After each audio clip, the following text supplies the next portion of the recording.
We've come to the beautiful Franklin Institute in Philadelphia, Pennsylvania to see the Disney100 exhibit. Come along with us.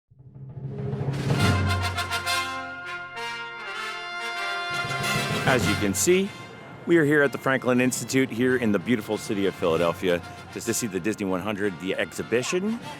This is a world premiere here in Philadelphia, and it's the only state in the entire United States that gets to have this. Really excited. The next stop is London and then off to Munich. And that's it.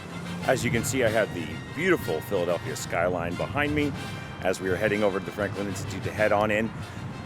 Very excited. We dressed for the occasion. Usually I try to save my great shirts for Disney World, but you know, had to bring my Roosevelts in, my Disney100 Roosevelt, because we're going to the Disney100 exhibit. So off we go. Those of you who don't know, the Franklin Institute was built in 1825, about 35 years after the death of Benjamin Franklin. This statue is massive. You can see people standing in front of it. It's so beautiful in here. Giant space, big rotunda, and the Disney exhibit is through those doors. So you take your ticket and you scan it. We're going to put it across the shirt. Okay. And it prints. Once you scan your tickets and you get your wristbands, the Franklin Institute wristbands, and the lovely security guard here was very kind to help me put it on. We head over to the Disney100 exhibit and they'll scan your tickets again just to make sure you can go. But we're very excited about this. As you're walking up the ramp, they have these really cool banners with all these animation things on them, set with that like iridescent, and then it ends with Sorcerer Mickey. So when you walk in, there's this really cool 3D effect. You can't really see it on the camera, but the Disney100 is actually in front of the sparkling stars. And then on the sides here, they have all these little like shots of different Disney movies and different things going on. I'm out of tears. Well, okay, so hang on. Anything goes. You ready? And let the show begin. Here's my pal Walt to tell you how the magic is made. There's a lot of satisfaction in developing ideas into reality, and curiosity keeps leading us down new paths. We're always exploring and experimenting. Everybody ready? And on with the show! I really like these quotes that are coming up on this screen on your way into the exhibit. There's one of my favorites. There's an interesting little quest here. You find that symbol in each gallery, testing our observation skills. It's a hidden Mickey. So the first part here is where it's all began. It talks about the start of the Disney company all the way back in 1923. One of the first things they have on display here is an old Laugh-O-Gram mouthpiece, basically like an old bullhorn. Laugh-O-Gram was the company that Disney originally worked for when he first started doing animation, and this is really cool, this little megaphone. The first exhibit here, after the Laugh-O-Grams, is the contract for the original Alice from the Alice in Cartoonland series that came out in 1923 to 1927. And Alice's Fishy Story here is one of the first ones that actually was in the theaters. And what they did was they put this young lady named Alice into cartoons, and she kind of had adventures in these cartoons. And that's a pretty cool way to start it, where they kind of showed her doing, they innovated that, putting a real human in cartoons. Pretty awesome, right? Here's one of the original animation cleanups for one of those Alex comics. Wow, here's some awesome old pictures, including Walt Disney himself as a baby. How cute. Also on display, they have these Oswald the Lucky Rabbit cells, and they're running like an Oswald. That was fun. The end on the butt, of course. They're running these old Oswald the Lucky Rabbit cartoons on the screen. For those of you who don't know, Oswald the Lucky Rabbit was actually Walt's original idea, and he lost it basically through contract problems to Universal. And then from Oswald the Lucky Rabbit, we have the invention of Mickey Mouse and Minnie. Okay, so this is pretty awesome. This is the Western Union telegram to Roy Disney from Walt after he lost Oswald the Luck Rabbit. And it says, leaving tonight, stopping over at KC, arrive home in the morning. Don't worry, everything okay. will give details when he arrives. That's great that he still tried to be positive in the telegram. Everything okay. Wow. One of the things that I just learned recently is that the Walt Disney Company invented this concept, which is called storyboarding. And they were the first company to do that. In fact, it's how he sold Snow White and the Seven Dwarfs to the investors.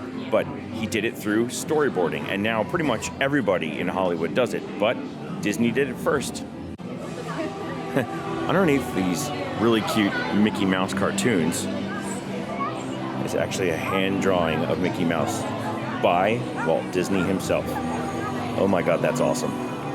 And here are the original designs for Mickey Mouse. You can kind of see him appearing in those images there.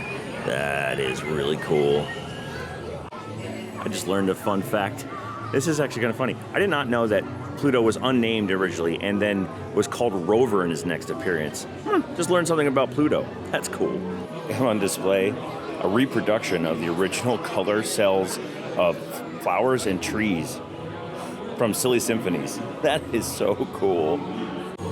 One of the skulls, again from Silly Symphonies, the skeletons from the skeleton dance. And there they are dancing. And you can pick up these little things, put them to your ear, and you can hear the music that's playing along with it. That is really cool. This display is really cool. It's running through the decades, so it starts with the 20s, and it moves all the way to now, and it keeps popping up the things that happened in those decades, which I thought was pretty awesome, and it keeps giving out random facts about each one. One of the things I want to point about Flowers and Trees that I was talking about before that they're bringing up here is that Flowers and Trees won an Academy Award, as they pointed out. And the band concert is one of the first color cartoons that was released. But Flowers and Trees won an award, and then they colorized it, which is pretty awesome. It's talking right now about one of my favorite Disney animated movies, Robin Hood from 1973. I love that movie.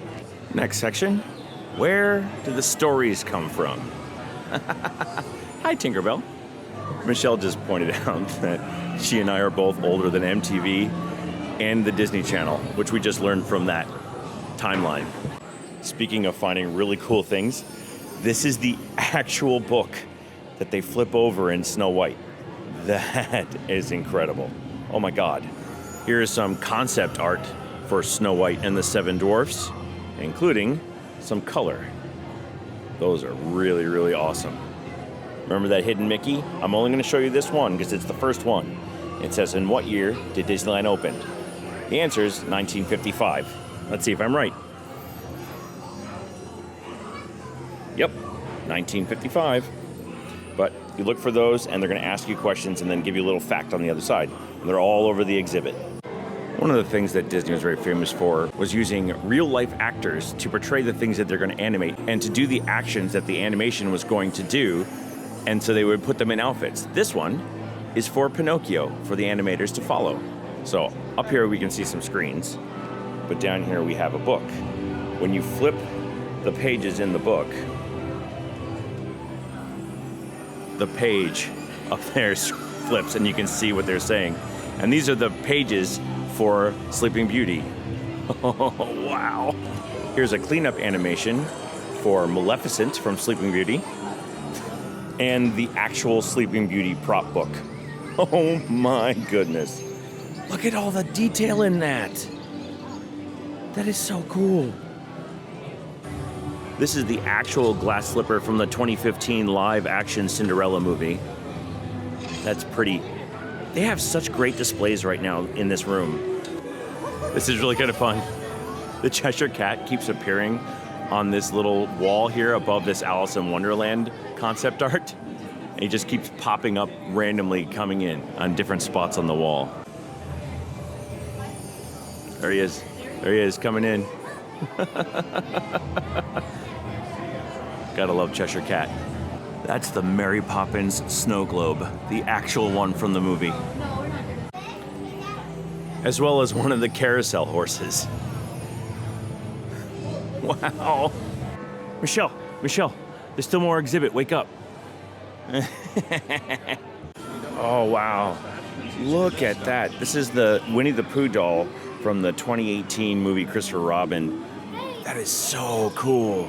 My favorite animated princess movie is Beauty and the Beast, and we're now in that section, and they also have some of the live action props from the live action movie with Lumiere and Cogsworth.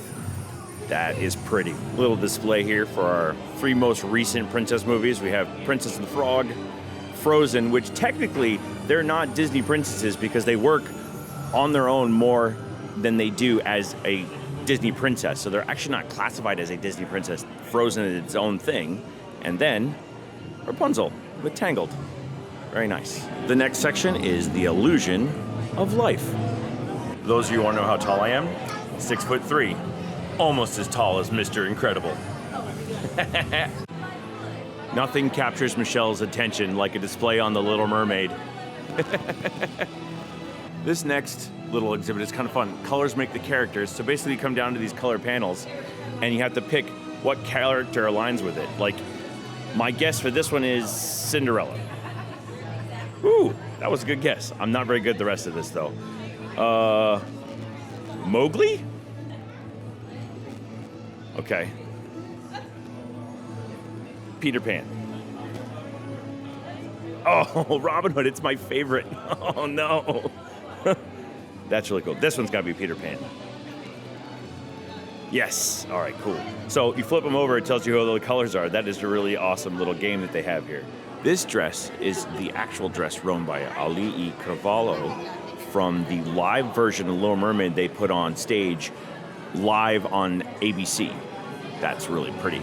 This is really cool. These are production notes on what they should do animated-wise when they're drawing Ariel, like the specific ways things tilt or look. That, wow. This is actually a toy of Olaf from the Frozen stage musical. That is, it's huge too. I mean, like, here's my hand. I mean, the size of his head. I mean, that thing is huge. That's cool though. So this table has this really cool dial on it, and when you spin it, it brings up information about different characters. So let's pick Woody here. And what you do is you push this button, and it brings up the story, some did you know facts, and then character design stuff. So let's select, and you can run through those just like you did before, right? So I'm gonna do story, and then you can run the story. While checking out other characters, this fact about Tinkerbell is actually interesting. They brought in a bell musician to do Tinkerbell's vocabulary. Wow. One of Emma Stone's actual dresses from Cruella. I know I'm in the minority here, but I actually really liked that movie. One of the things that Disney Animation does that I really like is that for their movies and shows and cartoons is they make these full 3D models that are done by sculptors so that they can have a full 3D side and front view of all these creatures. I mean, I have to be honest though, that Jiminy Cricket is kind of scary, and I hope that, I'm glad that they changed it up. Wow, but this is pretty cool. It's just one of those things that, and the reason why Disney Animation is so much better is because they do things like this to make the animation look better. Next section is the spirit of adventure and discovery. There we go. Hector Barbossa's original costume from The Curse of the Black Pearl. Army matey. Some concept art from Moana and Lilo and Stitch. So this right here is a game, and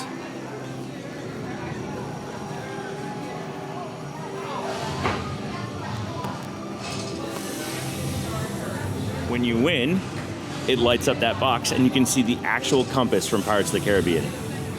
There's some concept art for the Jungle Cruise, Existencio, and all of his fun stuff with that. Love that. Sorry, wrong Imagineer. This is Mark Davis.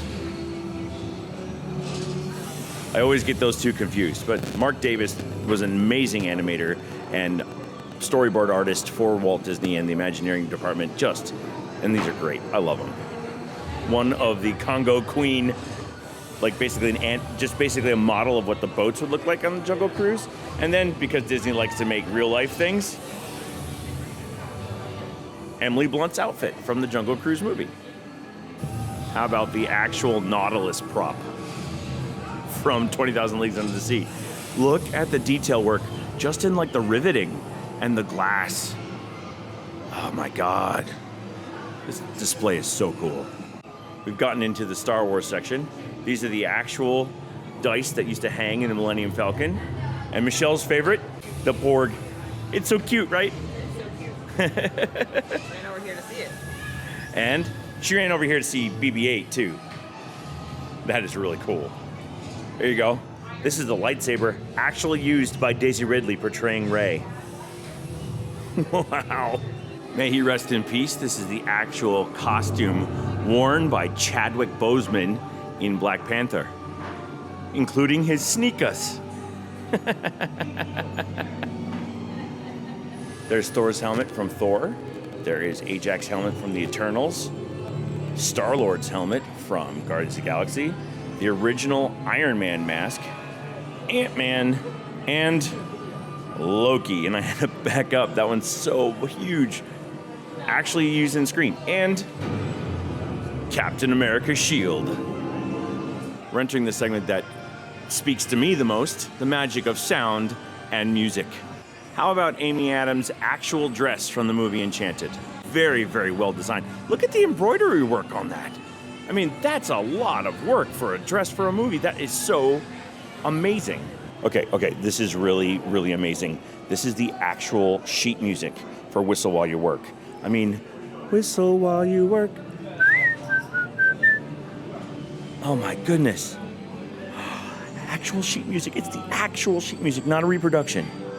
There's a little piece of information in this little placard here that says, a tradition in musical storytelling, the I Want song presents a character's innermost thoughts and desires.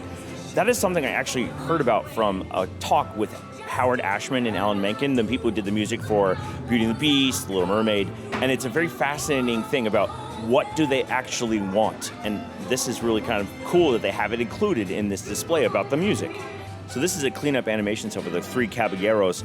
The thing I want to point out that I learned just recently from watching another video about Disney animation is that their colors were mixed on site so that no one could reproduce their colors exactly. And so this was telling the animators which colors that they needed to make in the Disney studio for doing the animation. Tucked away in this little corner is they have this really interesting display about the different singers in their native languages singing the songs for the animated movies. This one, the example is Frozen, and they're just kind of going through, and if you pick up the headphones over here, you can listen to them sing.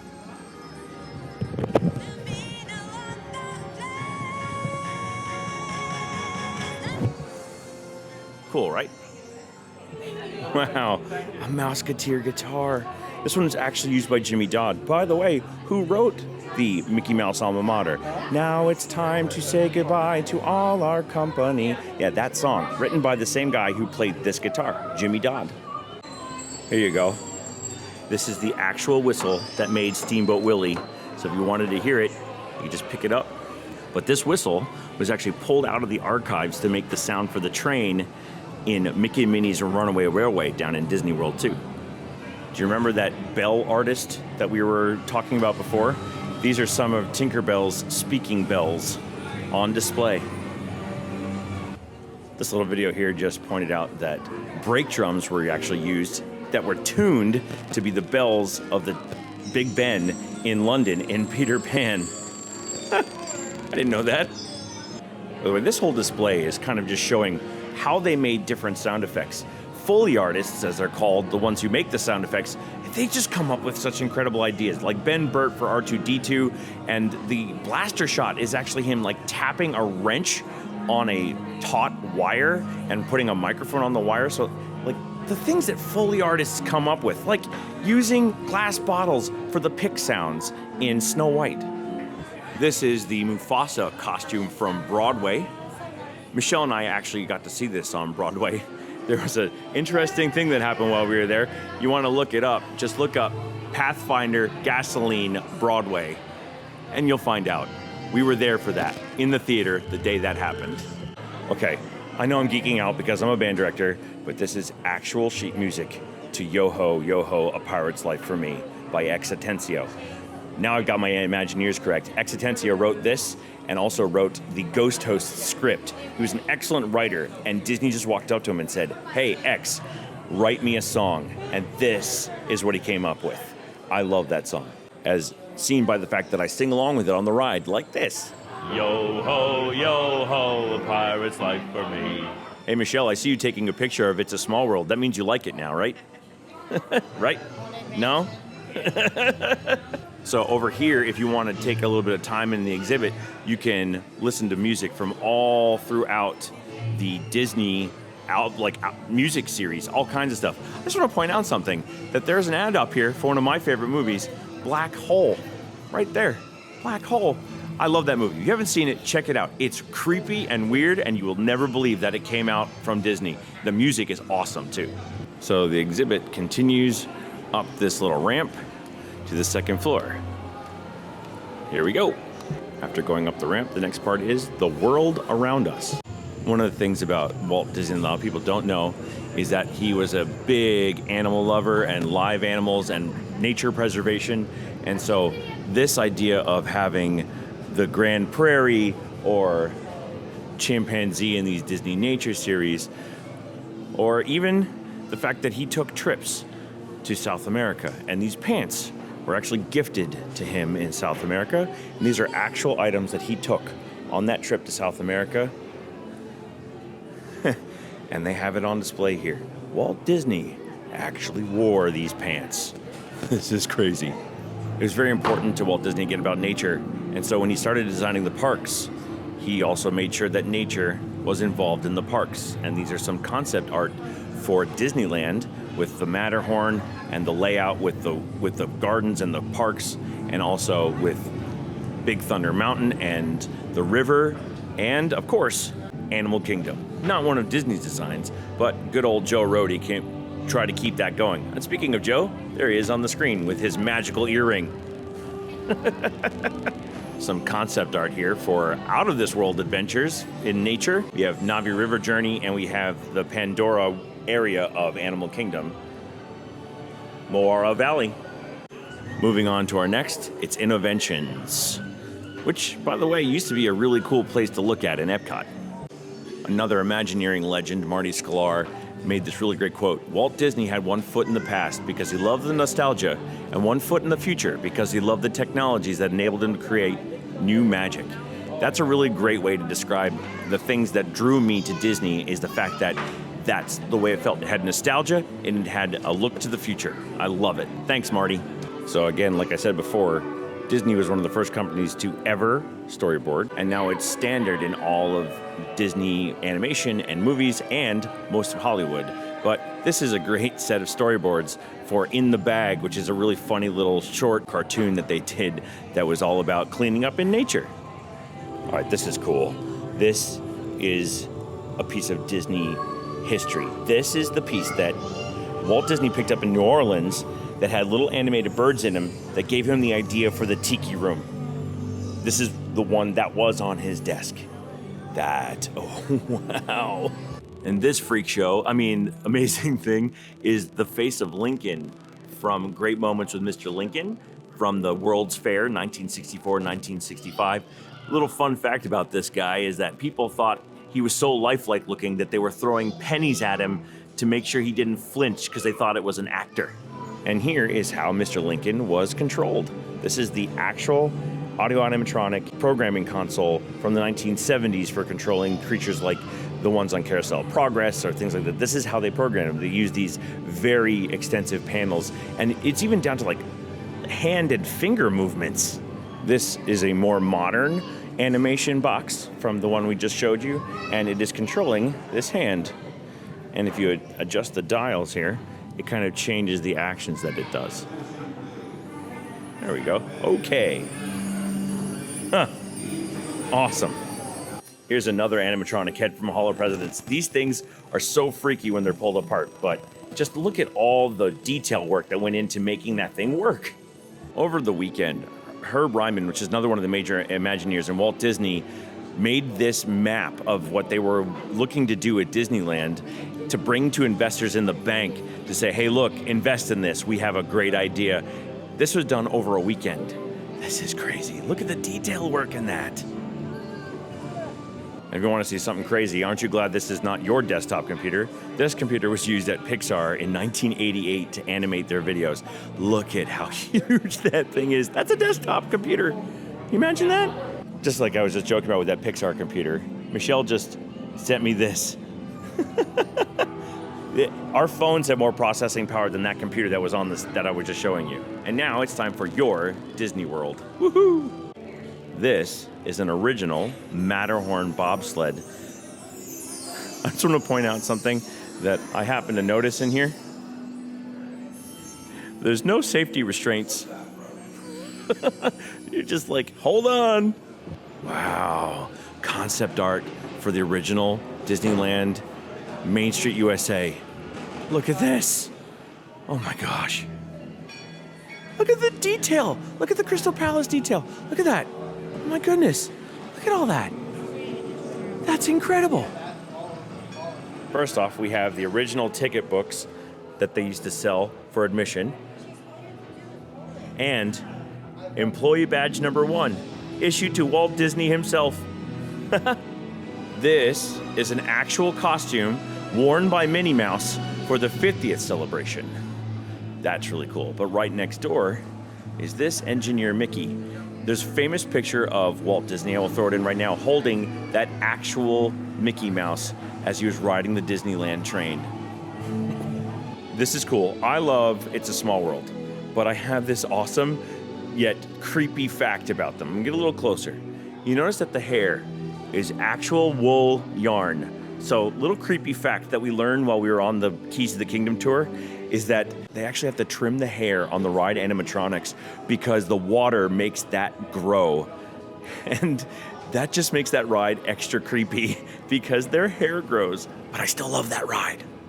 One of the things that I do miss from Walt Disney World that is still in Disneyland, which is great, is Mr. Toad's Wild Ride. This one came from Walt Disney World. This is from the part in the actual ride where you really actually go to hell. Hey, Michelle, check out the Peter Pan boat ride. That's the actual boat from the ride. I wonder if you sprinkle pixie dust over the handle, if it'll drop down. Go ahead and give it a try. I don't have any pixie dust. We have this really cool... Thanks, Tinkerbell. This really awesome video, Hidden Mickey, that they have set behind this model of Cinderella Castle with fireworks at nighttime.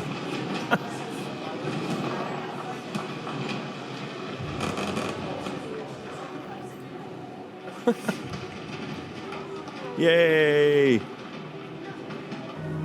And the next exhibit, The Wonder of Disney. It has this really awesome Greetings from Philadelphia Disney100 goofy photo spot. I'm gonna have to do that. What? High five! Michelle just said, this is what nightmares are made of. We love these, but some of this old stuff, especially like this, if you were a kid, that would freak me out.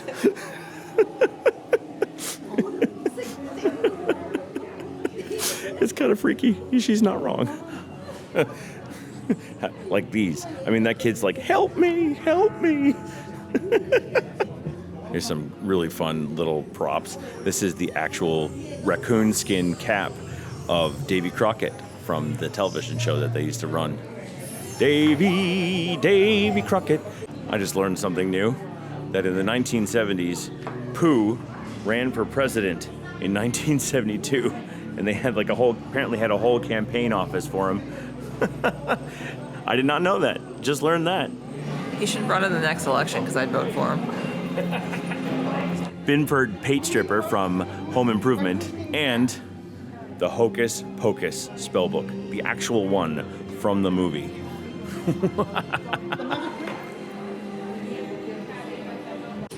Which is really cool because the Marvels are coming out soon, and they have Carol Danvers' Captain Marvel costume from their most recent movie, but they also have this great quote from Disney that says, Seems to me that we have a lot of story yet to tell, and I sure hope so.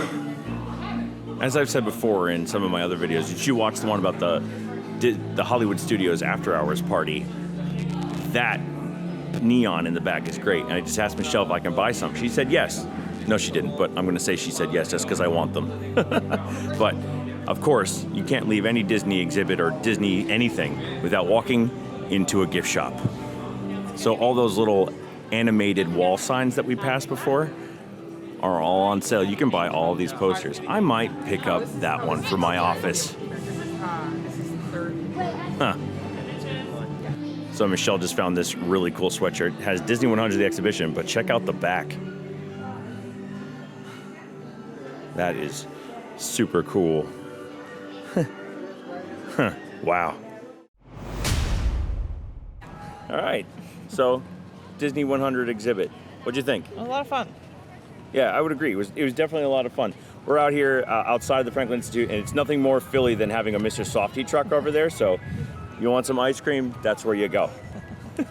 But, I mean, I learned stuff. And I'm a big fan of facts and information about Disney. So learning stuff was cool. I liked that. I liked the fact that they had actual artifacts there and it wasn't just pictures of artifacts. Yeah. That was really cool. A lot of really neat things. Yeah. The main thing that I would have to say is that I'm sad it's only coming here to Philly, but I was glad to be able to share it with you. I mean, it's heading off to London next, I think, and it leaves in a week. Yeah.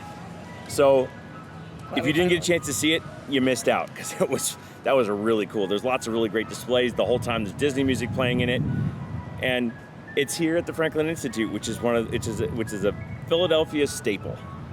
Can't complain about that. Yeah, glad we finally got here. Yeah. We waited because we didn't want it to be crowded, and today was a good day to go. We got through the exhibit in what, 2 hours or so? 2.5. 2.5? Yeah, not bad.